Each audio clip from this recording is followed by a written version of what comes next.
Hi, everybody. It is Monday, Labor Day, September 1st. Welcome to the Solid Ground live stream.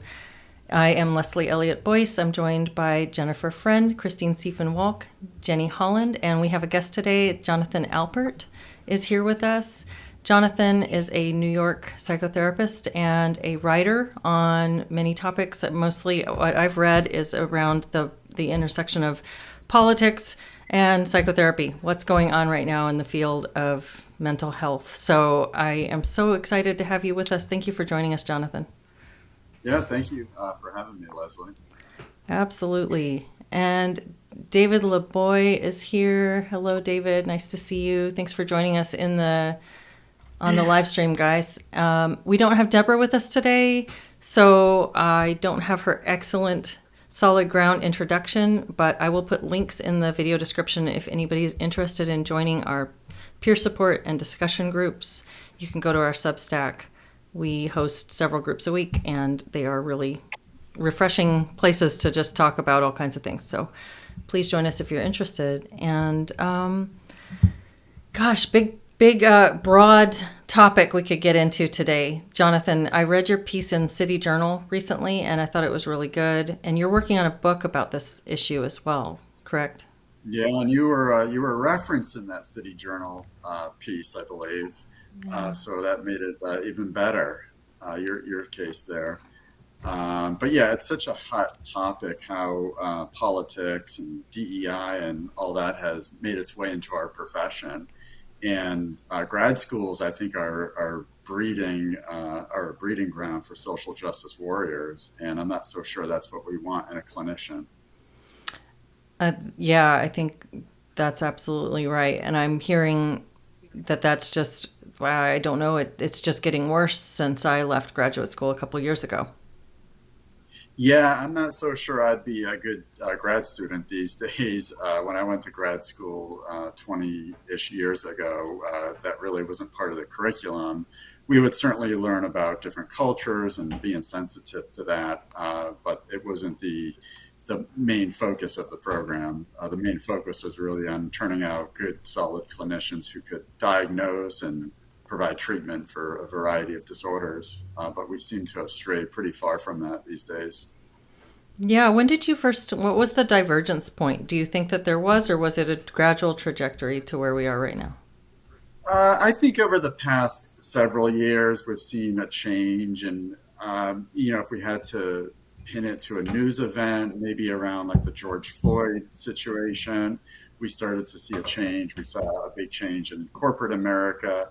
And I think that also was reflected in academia and graduate programs as well. Hmm. I think. I mean, it may have started before that, but that's when I started to notice it a little more. Christine, when did you first start teaching graduate school in a counseling program? Um, 2016 is when I first started teaching. And then by 2021, it was so infiltrated and it was so um, captivated, I guess, by that point, that's when I left. I would say that the divergent point was George Floyd, although there was some buildup that I saw in those years. Even when I first started in 2016, it wasn't as in your face. It was a little bit more insidious, I guess you could say. And then it was very broadly, kind of laid out there and very widely accepted by the time I had left in 2021. So it was very interesting to kind of see the creep and then the jump off the cliff. So it crept toward that cliff and then flew off of it. That was sort of my experience. I wonder what you guys would think of this. One of the things that I've noticed in talking with therapists, and I work as a coach, so I work as a non-clinical supportive processing partner for clients, but I noticed that there seems to be a big difference in how much responsibility therapists and psychologists feel towards their clients versus someone who's not working in a clinical capacity, where they're just your peers. They're people that you're working alongside, but they're seen as peers rather than patients for whom you are responsible. And I wonder if the increase in sort of a medical level of responsibility for clients goes along with an overall social arc that says that we are responsible for society somehow. And I'm just curious what people's thoughts are about that. I certainly see that where we think we can change people's minds and change how people vote and that sort of thing. But I've also heard of therapists who refuse to treat a Trump supporter, for example. So if you think about a medical doctor or a surgeon in a hospital refusing to treat a sick patient or someone who comes in an emergency situation just because they don't like the way that person voted, that would be, I think, wrong in many ways. And if you go back to 1981, I think it was when Reagan was shot and he was brought into the emergency at George Washington Hospital. I think Reagan joked and said, I hope you're a Republican to the surgeon. And the surgeon replied, today, Mr. President, we're all Republicans. So there was just national unity back then. And if you look back at last July when Trump was almost killed, we had people disappointed that the shooter didn't shoot better, in their words. So there's just been such a massive shift in the national conversation around this. Jennifer, you look like you wanted to say something there. I'm just, I'm sorry. I found that story so touching. We're all Republicans today. I think that's really sweet and really lovely that they were just able to meet him in that way. And I think that that's our job as clinicians, is to really meet our clients where they are. It is not to sort out the worthy from the unworthy in terms of who we will provide services for. And the idea of not treating somebody based on their political affiliation, to me, is just a very serious violation of ethics and what therapy really is. And this notion that we're to sort of, it's really a form of proselytizing to clients, trying to get them to change their views when their views are generally not why they're coming to therapy. And so, I just wouldn't do that any more than I would, say, hey, I just really think that you need to become an evangelical Christian. And so I'm going to witness to you while you're in here trying to talk to me about your marital stress or your job stress. It just feels to me almost like a bait and switch, because I don't think that most people realize that this has happened to the mental health field. So they go in expecting one service, and then the therapist might be trying to inject this ideology in, and it just feels to me very much like a betrayal of what our field is actually set up to do. Yeah, absolutely. And I've heard story after story about this. People who saw a previous provider and then saw me. One person, he was seeing a couples therapist with his significant other, and he was seeing me solo. And he told me that when they went to their couples counselor, one of the issues that came up was my patient had posted a picture of Trump getting up after being shot. And my patient is a moderate. He's not like too far to either extreme or either side.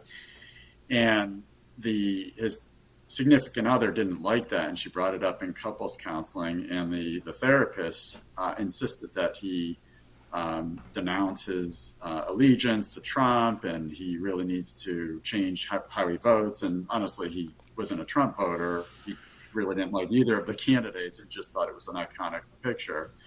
And she refused to work with the couple further until he decided to change his voting habit there. So that's very distressing. Yeah, go ahead. It is. Sorry. Yeah, no, this is, the public doesn't always see this, but this, I hear about it in the dark corners of our profession. It reminds me, Leslie, of, it would be one thing to say I don't want to work with you, but then to demand that you change your vote is exponentially worse. That's just horrifying. Yeah, because the therapist saw that as pathological, I think. Like that's a problem that needed to be fixed if you are a Republican or support Trump, and insisted that he really reflect on that and make some changes. But that's what they did in the Soviet Union. They categorized disagreement with the government as a form of mental illness so that they could hospitalize and imprison dissidents. That is true. Yeah. Yeah. It reminds me, Leslie, of when you were in school. Didn't your guidance counselor say pretty much the same thing? That's what we're working toward here at Antioch, is getting, students away from being able to work with Trump supporters or from desiring to work with Trump supporters. Something Yeah, along it was my faculty advisor, and it was your when I brought up that I was concerned about and I can't remember. I wish I remembered. I wish I'd recorded the conversation actually, but I was really concerned about the civility pledge that was being forced in a required course that I tried to take twice at that point. It was a trauma, grief, and loss class. I took it the first time, and the first assignment was to sign right in the forum that I agreed with the civility pledge that was in our syllabus, which I had never noticed before. At some point, it had been slipped into the syllabus in all the, bunch of little policy things that they add as addendums to or addenda to the syllabi. And so I went to this and I looked at it and I read it, and it was like basically something along the lines of I pledge to be interrogating my identities, my privileged and biased identities, and there was it was very much the social justice language about ageism, sexism, ableism, heterosexism, and all these things that I was pledging to be, investigating in myself and be aware of, and to not be discriminating against other students in the class or whatever it was. But it was just this language, and I thought, I can't sign that. I'm not signing that I agree to that. So I dropped the class because it would have been they made it so that your very first graded assignment was to go into the class forum and write that you agreed with it. And all of the people that were, I went and I looked at the forum posts, and people are like elaborating on how much they agree with it. It's like, oh yeah, like give me more social justice, It's just like really, really a bunch of people who were demonstrating how much they love this thing. And so it felt hostile. I didn't feel like I could go in and post what I really thought on the forum, which was that I'm hesitant to sign this. I could massage this into something that I agree with, but the way that it's written, I'm uncomfortable signing it. So instead of fueling that up and causing myself to be a target, I just dropped. And then I tried to take the class 2 quarters later with a different professor, thinking maybe it had just been that one professor. And it was the exact same requirement was the first thing. So I had scheduled a meeting with my faculty advisor to say that I was concerned about some of the ideological components of the program. And she said, if you don't like it, you're going to want to get through this program as quickly as possible, because it's only going to increase. And we know that we're no longer training students who are going to be able to work with the Trump supporter. And I had not mentioned Trump in there at all. I wasn't a quote unquote Trump supporter. That wasn't my beef. It was her kind of, this is what she's labeled. It's basically like, you're a good guy or you're a Trump supporter. And I heard that so much during the program. It was students and teachers would bring up Trump like crazy, because I started in 2019. And so Trump's first election, 2016, and then we were it was pre-COVID, but and then during and post, or I guess all during COVID really, because COVID lasted forever.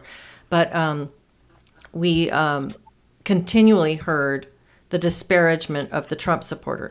There were classes where we talked about how you wouldn't be able to work with somebody like that, at the same time as we talked about how you could work with child rapists and prisoners. So it was like, you might get clients who are assigned to you. How are you going to deal with your bias if you're working with, say, an incarcerated client or somebody who's convicted of things that are really heinous, and you're going to have a very hard time with that? How are you going to overcome your bias and work with these clients and present clinically neutral with clients who've done horrible things? And also, yeah, we know you can't work with Trump supporters. So the party that's all about diversity and inclusion doesn't seem to practice that when it comes to other people's political beliefs. And why should there be a party when you're in a graduate school? That was another big aspect of it. But if they view Trump voters or supporters as pathologic, then isn't that all part of the program? Teaching clinicians teaching people how to deal with issues.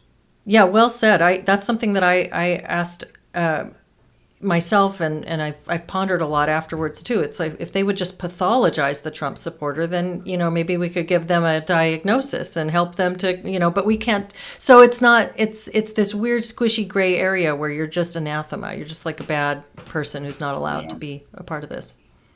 Well, Georgetown University in D.C., after this most recent election, they were giving students a day off to deal with the mental stress of the election outcome. And I wondered, would they have offered the same thing if the election outcome were different? If Harris had won, would they have offered that?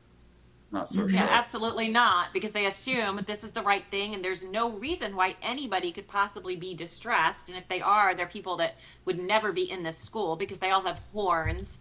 And, it's just this complete othering of people and this total intolerance. One of the things that's interesting to me about your story, Leslie, and there's so many interesting things, but you actually tried to navigate around this by dropping the class and then resurfacing later and trying to take it, but you just found that it had permeated so deeply. And I think that there's probably a lot of people in mental health graduate programs that are finding that they can't really get away from the ideology.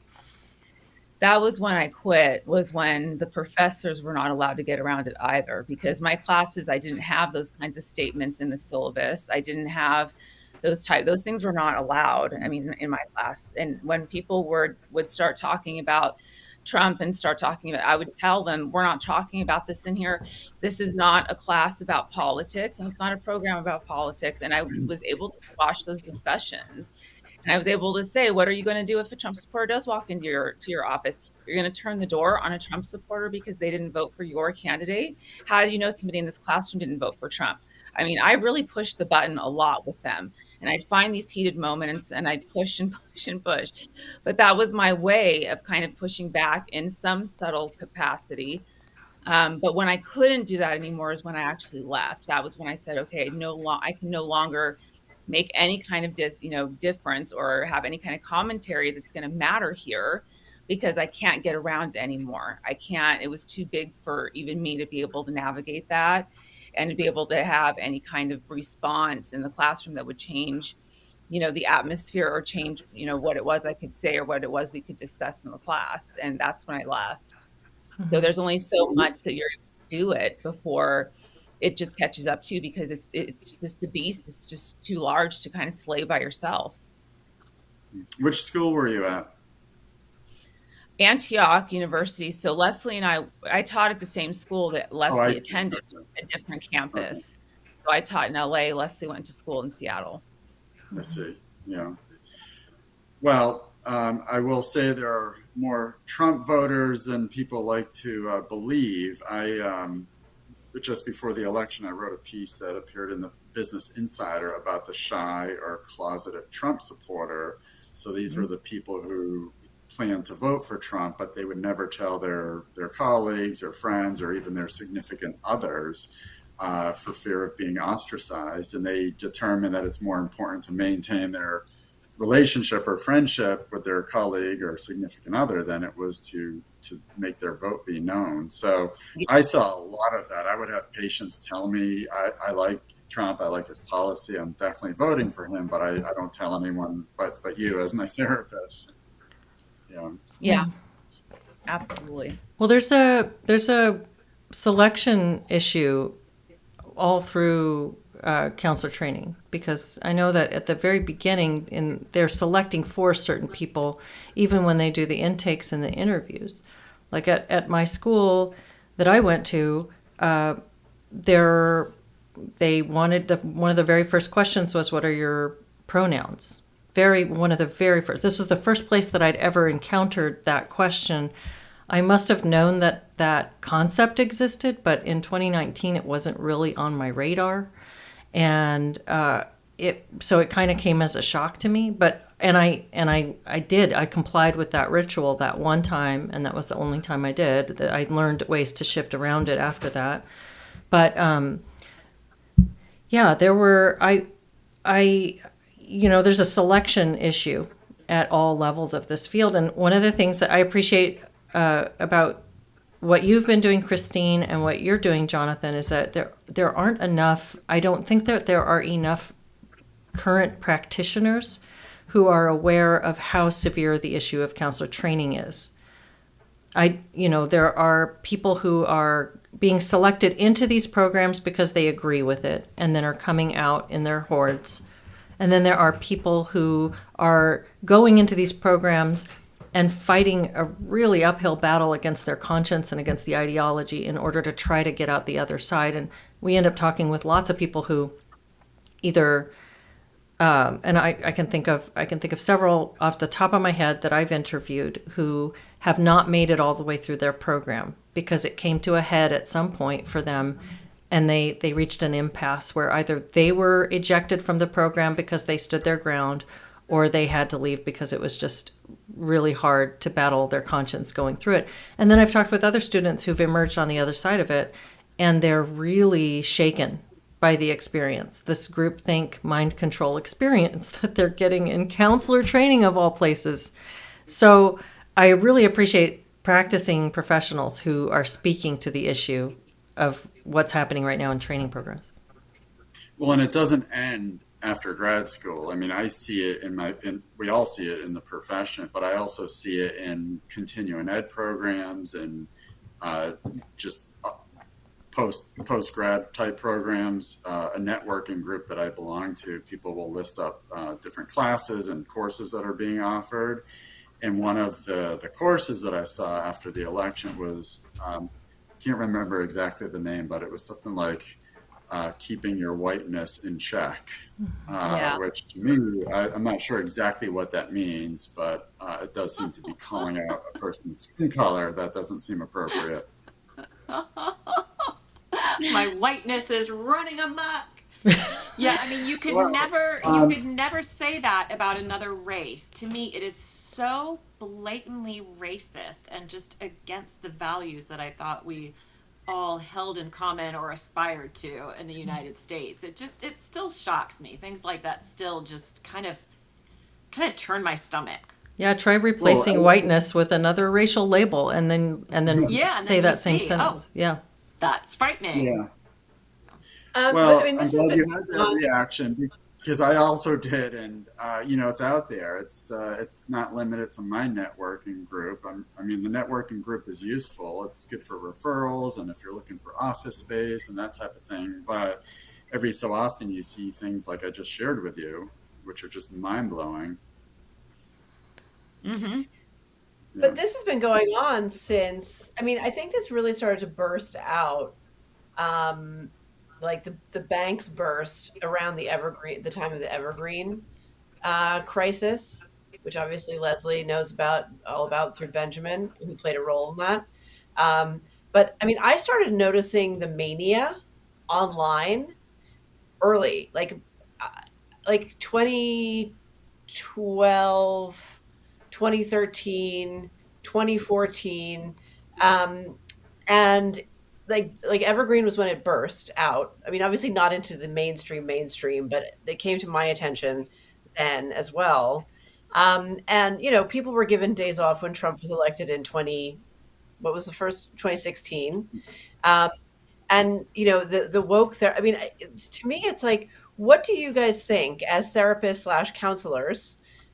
Been through training and stuff like that. What do you think? Let's say it started a decade ago. Really, what changed a decade ago that made this population so hardcore and so devoid of empathy and so tribalistic to a point where it's like blatantly homicidal? Like, somebody who voted for Trump doesn't deserve care. What is driving that? What is the psychological impulse driving that, in your guys' opinion? Well, I'm not exactly sure, but I do agree that there are hints of homicidality after the assassination attempt on Trump. At least a dozen or more patients told me how disappointed they were that Trump didn't die. And, these were people who were in their 20s, these were people who were in their 60s or 70s. It spanned quite a wide age demographic. They wanted him dead. Look, he's not Hitler, he's not bin Laden. I can see justification for wanting those figures dead, but Right. so often I would have to tell my patients, like, you can hate him all you want, that's fine, but to wish someone dead, he's a father, he's a spouse, he's a grandfather. Hate him all you want, but to wish him dead doesn't seem like the most healthy thing for your mental health. And how do they? But some would listen, some would try to work on it, others would fire me. Um, I was on Fox a couple of times, Fox TV in Hmm. October, November, and some patients found out, and some were like, "Oh, that's cool," and others just couldn't understand how I could go on Fox. Like they would say, "Well, you're like such a nice guy, or you're so helpful. How could you go on Fox?" And to me, it was almost like a teachable moment. Like, see, even nice people or helpful people can maybe go on a different network that you don't watch.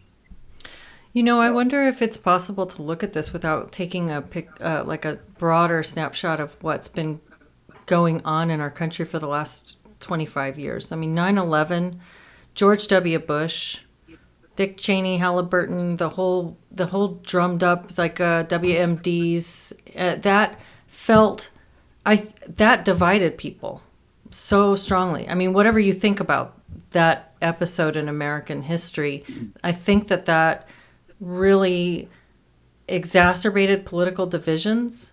And for me, I was 24 in 2000. So I was young. I was not really very political at the time. Not didn't think in terms of politics very much, and that glued me to NPR, listening to see what was going on. And I remember I had a boyfriend who was Republican, and I was Democrat. And the divide when we would talk about it, it was like we're calling up this like primal stuff. He couldn't believe how I thought, and I couldn't believe how he thought. And I feel like this plus this stuff that started then. Do you remember when Obama was elected? Yes. And so I'm speaking from a standpoint of someone who was a Democrat and lefty at that time. After Bush and what seemed like to me, and again, I have to come at this from humility because I know that people see things differently from their own vantage point. But from my experience, I saw this Republican became the bad guys. They became emblematic of we're stupid and we put up a stupid front man and we're super greedy and we're absolutely bloodthirsty when we go after what we want, and we don't care how stupid our lies sound to you, we're going to do it anyway. And so I still had this really binary sort of thinking, like, that's the bad guy, so here must be the good guy. And so here comes Obama, and he's all change and love and light and whatever. And I was so thrilled. I mean, it felt like, oh, hallelujah, we got our savior. We're going to do okay now. We're all coming into this great new thing. And I can remember being really swept up in that binary thinking myself. And I know that a lot of people fell into those they fell into that same division. And so then you come out of that, and more people go online where it's possible to hurl statements and simplifying ad hominems at people without having to face the fullness of the person. Like Jonathan, when you say, he's a father, he's a grandfather, he's a this, he's a that. Like, we are all so much more than just the little visage or just the little emblems that you want to attach to us. We all are. But online, we stop seeing that. And we just see somebody who represents something we hate. So you get that flattening of humanity along with the extra division of politics. And so I think when the left got back in charge, they were really fired up and less inclined towards seeing their opponents as humans. I yeah, I mean, I remember think covering. I just want a little bit of context. I remember in the 90s and early 2000s hearing from people who worked in Congress as Democrats talk, because I was in media at the time, and they would talk about how divided the Senate and the House were. It was an unbridgeable gap between Republicans and Democrats. That was before George Bush was elected the first time. I remember the 1980s when the moral majority was kind of on the ascendant, and everyone I knew was a Democrat, and everyone I knew was a lefty, and everyone hated Reagan. So I remember the Dixie Chicks. Remember they got Yeah, kind of canceled, sort I of remember that. the early version of it. And remember freedom fries, Hmm. during the Iraq War when French fries were, you were no longer allowed to say French fries. I mean, this retarded stuff. I mean, like that. So there was definitely a path that was being trod, right? But something extra was piled onto it that looks from the outside like an actual spell that works in the way that you, as you gave the example of Tucker Carlson or Fox, or you gave the example of Fox, and it reminded me of our friend who was doing a gig in New York, and she had been on Tucker's show because she's a whistleblower at her job, and like half of her band quit. Oh, Um, and these were sort of friends, like, or during the COVID vaccine, friends saying, "Oh, I'm assuming you got a vaccine, otherwise you wouldn't be staying here." Or someone I used to work with saying, "Oh, I'm assuming you voted against Brexit. I live in the UK. Otherwise, we wouldn't be talking. We wouldn't have this professional relationship." So things like Tucker Carlson in the UK, it was Nigel Farage or Tommy Robinson, obviously Donald Trump, Steve Bannon. Um, they were almost like totems that, like, if you mentioned their name, sent a shock through the person you were talking to, and like a wave of revulsion that you could almost see in their reaction. They would be like, "Oh, I hate that person." And the like it would like cease to be a conversation in any sense of the word. And that, even though as partisan and divided the 90s and the 2000s and the 80s were, like, this is something else again. Like, this honestly has this feeling of magic spell to it. Am I crazy? No, I think that if you spend, every waking hour demonizing someone, you're going to have some pretty significant mental health issues that come from that, whether Yeah. it's high anxiety or depression or even homicidal rage. I mean, if you demonize someone bad enough, you're going to have some issues stemming from that. Yeah. Yeah. Yeah, I suppose you could make it worse, right? I mean, if you're constantly living in that state of negativity, is it like alcoholism where it progresses and progresses and progresses? Yeah. well, So when I'm working with someone, I'll try to address their hatred, their rage, and see if I can get them to maybe reframe or think about things a little differently, and maybe get them to correct some of their unhealthy thinking. Sometimes I'm successful, other times I'm not. yeah, and I think that as people have become more disconnected from subsistence living and from doing things that are directly important to their life.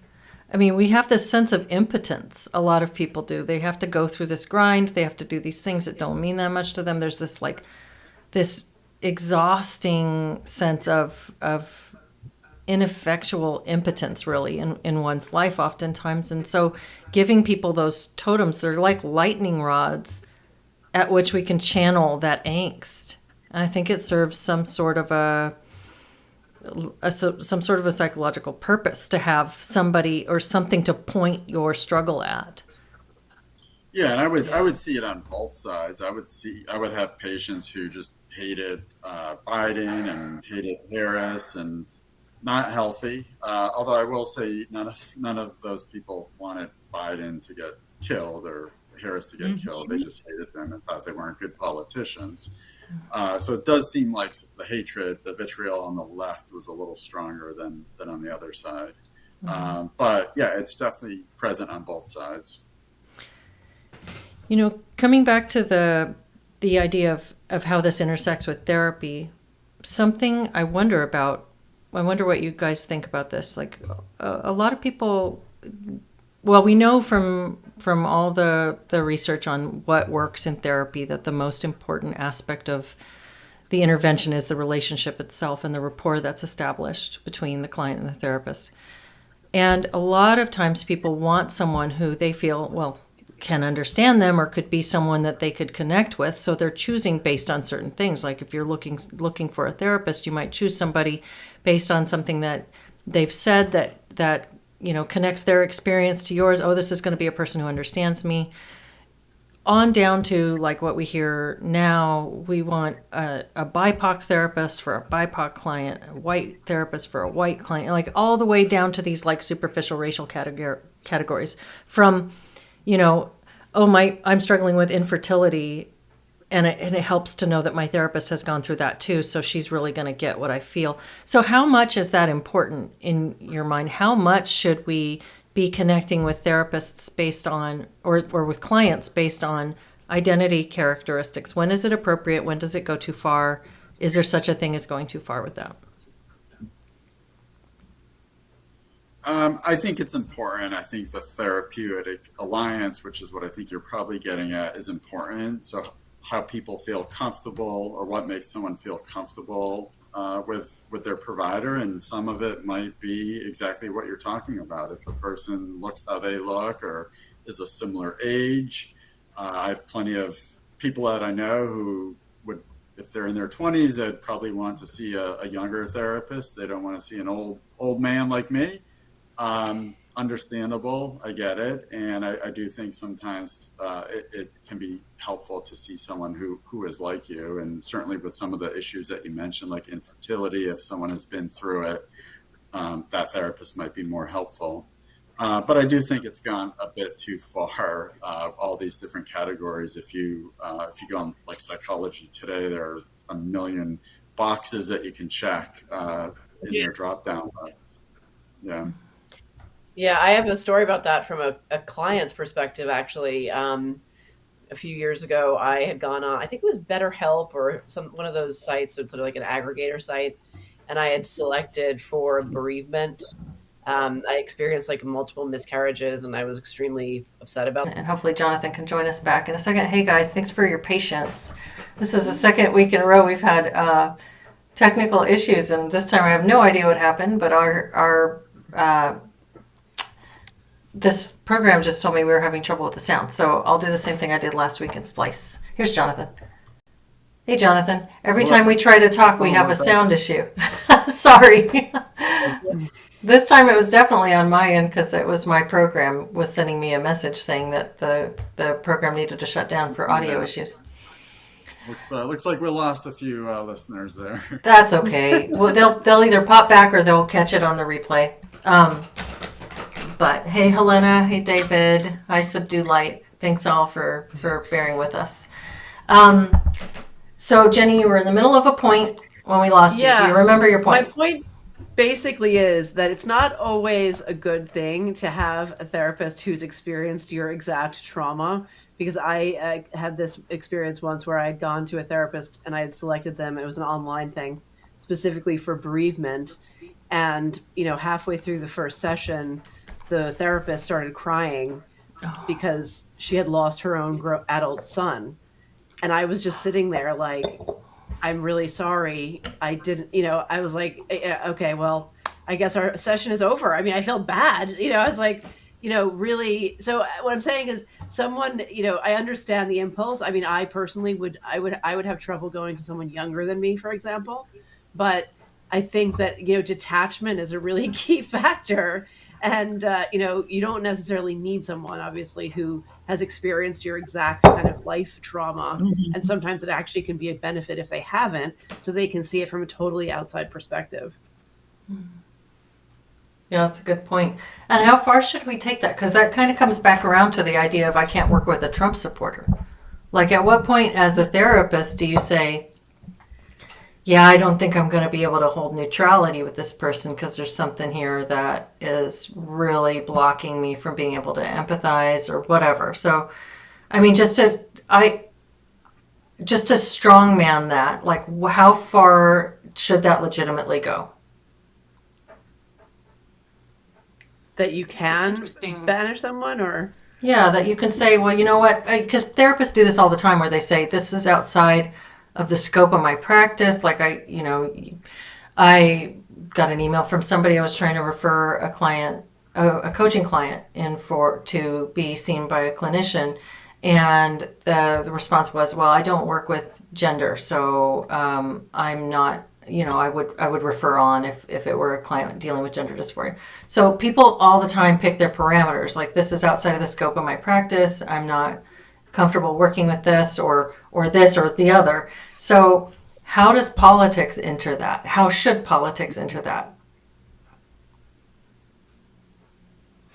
I personally don't think it should enter into it at all. But I think the problem is that the other side genuinely and truly believes that he is Hitler. So, I mean, if you want to do the thought experiment, like, would you agree to treat Hitler? Yeah. I mean, which is silly because, like, we can all see that that's not the case, but that is the reality in which they operate. Like, I keep saying this over and over again. Did I tell you about that? There's a TikTok account that I came across, which is a woman, and she's actually not even in America, and she's British, but her entire TikTok account is helping Americans escape America. Mm-hmm. And she's got tens of thousands of followers, and she makes content, purporting to help Americans flee and tell them what documents they need. And it's like this fantasy. They're operating in this fantasy that it's all like Anne Frank in the attic kind of thing. But these are just Americans who were just living in America and saying things like, well, the Medicaid, the changes to Medicaid, I'm going to be put into a camp and starve to death. I mean, these are the comments I see on social media. If that's the way they feel, maybe they should go. Well, yeah. I faced a lot of that, or witnessed a lot of that after Trump was first elected. I had patients telling me they were going to run off to Canada and empty out their investments and all that. And I would say to them, I'm like, look, just the fact that you can get it in front of Trump Tower here in New York and protest is probably a good reason to stay. Mm-hmm. I'd always try to take a logical and rational approach with these patients, but I wasn't always met with the same. But they didn't realize like the freedom to protest, even in front of the president's residence, is powerful, and you can't do that in a lot of countries. Our healthcare system isn't perfect, but it's also not the worst. When we have situations like killers like Luigi Mangione killing United Healthcare CEO because has some grievances or he thinks it's going to solve our health insurance problems. This is where a lot of people have gone wrong, just to think that way. This victimhood mentality, and a lot of it does come from the therapy world, where therapists will say, well, it's not your fault, it's everyone else's fault around you. It's your boss, it's your colleague, it's your spouse, it's your mom. Right. So therapists are validating what the patient wants to hear, and then they go out into the world and they start blaming everyone else. And that's in part why we have this grievance culture. It's also the Luigi Mangione thing is crazy. Behavioral therapy. It is crazy. Yeah. But it's the opposite. That way of thinking, that encouraging clients to wound collect and view themselves as oppressed, and view and sort of externalize everything. And it's all this stuff you can't control. There's all this systemic racism or systemic dislike over people because of their sexual orientation, supposedly, and having people focus on that is the opposite of what we know is good for mental health, because in cognitive behavioral therapy, you're deliberately trying not to mind read other people and make up stories about what they think about you or blame others. You're looking at what you can challenge in your thinking and what you can change in your thinking and behavior. And so this way of thinking is completely contraindicated from a mental health perspective, this sort of encouragement to wound collect. Very good. Yeah, well, and our profession is largely responsible for that, just validating everyone at all costs. It's not really helping the patient, it's just making them feel good. And feeling good isn't necessarily getting better for the patient. Yes. I had someone not too long ago who shared with me that she shoplifted. She stole a small item from a store. and like a big box store, and seemed to downplay it and said, well, they treat their employees poorly, they don't pay their employees enough. And I confronted her and I said, well, that's not a reason to steal from the store. That's not going to make things better. If anything, it's going to make things worse. But this is just part of the grievance culture and the victim culture that a lot of people are in now. That's the one I see a lot. Yeah, shoplifting. Like, and it's funny because shoplifting always had like a little subculture of like, I don't know, bored housewives maybe. I'm not really sure, but that was sort of maybe a transgression thing. This shoplifting driven by the companies deserve it is like something I've been seeing quite a lot of recently, and I find it really chilling for some reason. Yeah. Because the moral reasoning is so pathetic. It's like a 10-year-old's moral reasoning. It's like, when a child is frustrated and angry at a parent doing some parenting and they kick back with like very kind of blunt and, unworkable moral reasoning, like, I hate you, mom, kind of thing, like that's what it feels like. But like done by adults, I just find it absolutely shocking. I don't know if that's ever really happened before. It's almost like a badge of honor. Like, you're doing something good. I saw a lot of it with the George Floyd, the BLM activity. Wow. I'm in New York City, and I would see stores get ruined, vandalized, looted, and I would confront some of my patients that were doing that, all of my patients, and they would justify it. Well, no one suffers; it's just a big business, and I would say, well, people do suffer. If the company can't afford to pay their employees, then they're losing their livelihood. And then there were even cases of small mom and pop stores getting ruined as a result of the BLM riot marches, whatever you want to call them. Right. And again, the same sort of justification. Well, they can afford it. It's no big deal. No one's getting killed. That's what they would often say. Well, no one's dying. But in their mind, they justify it. They'll come up with every excuse in the book for it. Right. Well, we also had in California that it became a state law that we weren't going to prosecute anybody who shoplifted under $1,000 worth of goods. So it wasn't only justified by the shoplifter, the state itself, which was voted against and I think overturned in this last election, but they voted or it was put into law that they weren't going to prosecute anybody who stole under $1,000. So it's not just the people that were stealing. It was the law, the state itself saying, we don't think it's a big deal either. In fact, we're not going to go after you if you do that. So knock yourselves out, not a problem, as long as it's under $1,000. That shut down Walgreens. It shut down Rite Aid, a couple of these big pharmacy stores in San Francisco and some of the bigger cities that they weren't able to withstand. Target, I think, was shut down as well, one of the locations.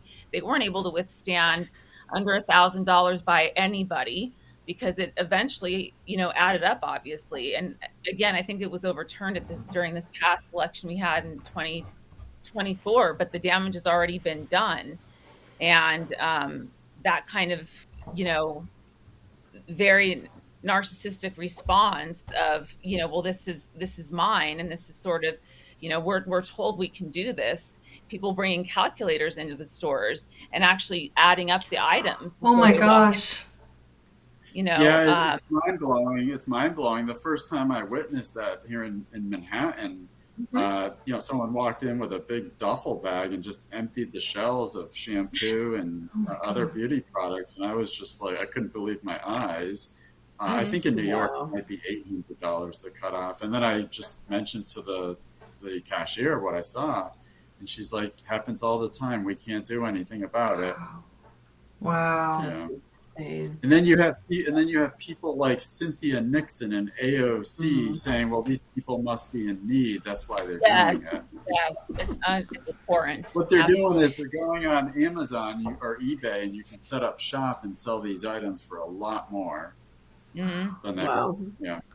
Wow. Yeah, I remember AOC doing her. They need milk and bread. I'm like, none of these mofos need milk or bread. Okay, we have eyes, we can see. That is not the problem here. Oh, it was like she was performing in some Victorian, you know, like crappy drama. I was like, are you for real? Like this is crazy, crazy stuff. The dumbest and the worst have taken over the Democrats. Well, there's this really simplistic and selective empathy. That's I wrote a whole Substack about this weekend. Okay. Yeah, I called it the religion of twisted empathy. I mean, look at the shooter in Minnesota or in Minneapolis who, the mayor was like, oh no, we must protect the trans community. And, there was a young girl here in the UK who was involved in an altercation and started brandishing the axe. She went viral. And, liberals were like non-woke liberals were complaining, oh, well, this is ridiculous. Nobody should be defending this girl, I mean, either, it's like a friend enemy thing. Like you have to understand, who is deserving, like, where did we get this disordered hierarchy of love? Like it's unrecognizable to me. Well, I want to be respectful of your time, everybody, and we're almost at time. But before we conclude, Jonathan, what do you think are some of the most important takeaways right now on this topic? What are some things people can do or should be aware of that maybe aren't getting as much attention as you think they ought to? Yeah, I mean, I think from the consumer standpoint, so if you're in the market for a therapist and you don't want to be lectured or made to feel like you're a bad person because you voted a certain way, I think the consumer should know that there are options out there. They're just maybe harder to find, but they certainly exist, and you have to do your research. And nowadays online, you can learn so much about any type of provider or doctor. So people should feel hopeful. And I think for us providers, we need to keep speaking up and maybe get back to what therapy is meant to do, and that's to address mental health issues and help people to get better and not keep people stuck in therapy or in an echo chamber. Do you see, I like the message of hope for the consumer. Do you see any reason for optimism or a turning of the tide with regard to training institutions now that this is getting so much attention? I'm not sure. I mean, I think like your story and some other stories that I've heard are helping to bring attention to it, and hopefully more people will speak up, and the focus does get back to turning out clinicians, not social justice warriors. Yeah, I hope so. Amen. Well, Jonathan, thank you so much for joining us for this conversation today. It's been great having you. Yeah, thank you very much for having me. It's been interesting, and hopefully we can continue to get the message out there. Yeah, I hope so. I'll put links to some of your work in the description of this video. And for those who are just listening, where can they find you? I'm on Twitter, and my name, Jonathan Alpert, and I have a book that's coming out sometime in 2026 called Therapy Nation that will address a lot of these issues. And then also on Instagram, my name, Jonathan Alpert. Excellent. Thank you again so much. And thanks, ladies, for a great conversation today. And thank you, everybody in the chat, for bearing with us despite the glitch in the middle of this. It's been a great conversation. Thank you. All right. Bye-bye, everybody. Bye.